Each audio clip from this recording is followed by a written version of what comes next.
नमस्कार फ्रेंड्स, मैं Monika Shah emerge the inside out की तरफ से। आज का जो मेरा टॉपिक है वो हर एक वर्किंग पर्सन का बहुत ही इंटरेस्टिंग टॉपिक है और वो टॉपिक है सैलरी इंक्रीमेंट। सैलरी इंक्रीमेंट क्या है? हर साल जो सैलरी बढ़ती है वो सैलरी इंक्रीमेंट है। हमें एक साल ऑर्गेनाइजेशन में हो गया है, उसकी वजह से सैलरी बढ़नी चाहिए, ये सैलरी इंक्रीमेंट है। तो कैसे सैलरी इंक्रीमेंट होनी चाहिए, क्या होनी चाहिए, उसके बारे में हम लोग ये पूरे वीडियो में बात करेंगे। मेरे हिसाब से सैलरी इंक्रीमेंट हमें एक साल हुआ है उसके बेस पे नहीं होनी चाहिए। हमारा परफॉर्मेंस एक साल में, एक महीने में क्या परफॉर्मेंस हमने दिया हुआ है एक ऑर्गेनाइजेशन में, उसके बेस पे सैलरी इंक्रीमेंट होना चाहिए। It's a new normal time, जहां पे जो पुराने पैटर्न्स थे, पुरानी वर्किंग स्टाइल से वो पूरे चेंज हो गई हैं। ये टाइम में, ये पीरियड में, ये माहौल में बहुत सारी ऑर्गेनाइजेशन ऐसी है और एक सर्वे ऐसा बता रहा है कि जहां पे 33% कंपनीज ने 2020 में इंक्रीमेंट देने से मना कर दिया। उन्होंने पूरा डिक्लेयर कर दिया कि हम लोग हमारे एम्प्लॉयज को ये साल इंक्रीमेंट नहीं देंगे because of this pandemic situation. और लास्ट ईयर की कंपैरिजन में ये साल में 3.6% इंक्रीमेंट रेशियो डाउन हुआ है। In this situation, being an employ of the company, अगर हमें इंक्रीमेंट चाहिए कोई भी हालत में तो क्या करना चाहिए?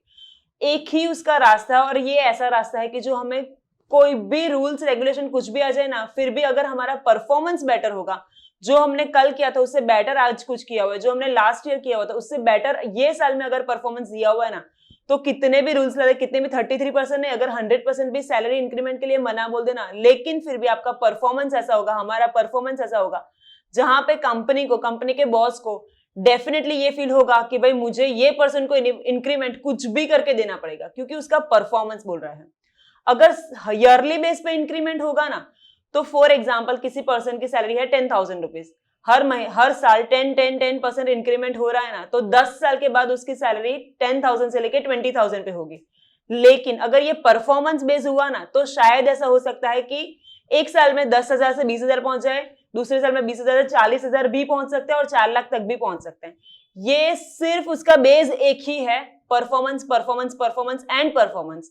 सो अगर कोई भी पर्सन ऐसा है कि जिसको उसकी सैलरी को लेके बहुत कंसर्न है कि भाई मेरी सिर्फ 10,000 सैलरी है या फिर हमारी कंपनी बहुत कम सैलरी दे रही है, एक्चुअल में ऐसा कुछ नहीं होता है।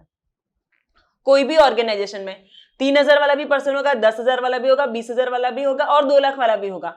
ये सिर्फ जो पर्सन वहां पे काम कर रहा है उसके परफॉर्मेंस के बेस पे ही उसकी सैलरी डिसाइड होती है या फिर उसका इंक्रीमेंट होता है।